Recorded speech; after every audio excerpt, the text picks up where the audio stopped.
लोग अपना जीवन जीते रहते हैं, लेकिन उन्हें पता ही नहीं चलता कि जीवन कैसे जिया जाता है। और अंत में उन्हें मृत्यु के समय इन बातों का एहसास होता है। बहुत से लोगों को तो इन बातों का एहसास भी नहीं होता है और वो इस दुनिया से चले जाते हैं। वो इस दुनिया में आए और चले गए, उनका यहाँ आना बेकार गया, उनका जीवन व्यर्थ चला गया।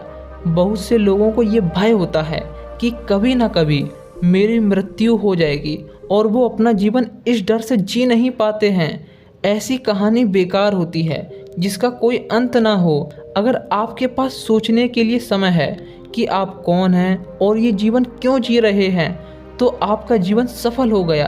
क्योंकि इस दुनिया में ऐसे बहुत से लोग हैं जिनका पूरा जीवन इन्हीं बातों में निकल जाता है कि आने वाले दिन में भोजन की व्यवस्था कहाँ से होगी, घर का खर्चा कैसे चलेगा।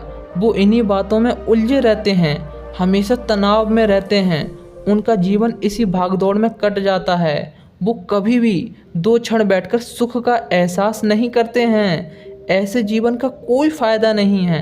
आप खुद सोचिए, जो जीवन आप जी रहे हैं, क्या आप उसमें खुश हैं? बचपन से लेकर जवानी तक और जवानी से लेकर बुढ़ापे तक का सफ़र बहुत तेज़ी से निकल जाता है और इस बीच हम बहुत से एहसास करते हैं अपने दुख का, किसी के जाने का, लेकिन हम कभी भी सुख और आनंद का एहसास नहीं करते हैं। उदाहरण के लिए, जब हमारे किसी प्रियजन की मृत्यु हो जाती है तो हमें बहुत दुख होता है, तब हमें दुख का एहसास होता है। लेकिन जब हम सुख में होते हैं तो हमें सुख का एहसास नहीं होता है और वो सुख निकल जाता है। उसके बाद दुख आता है, तब हमें सुख के जाने का एहसास होता है। कई बार हमें दुख का भी एहसास नहीं होता है।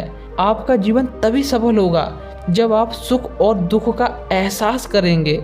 एहसास ही जीवन का सार है।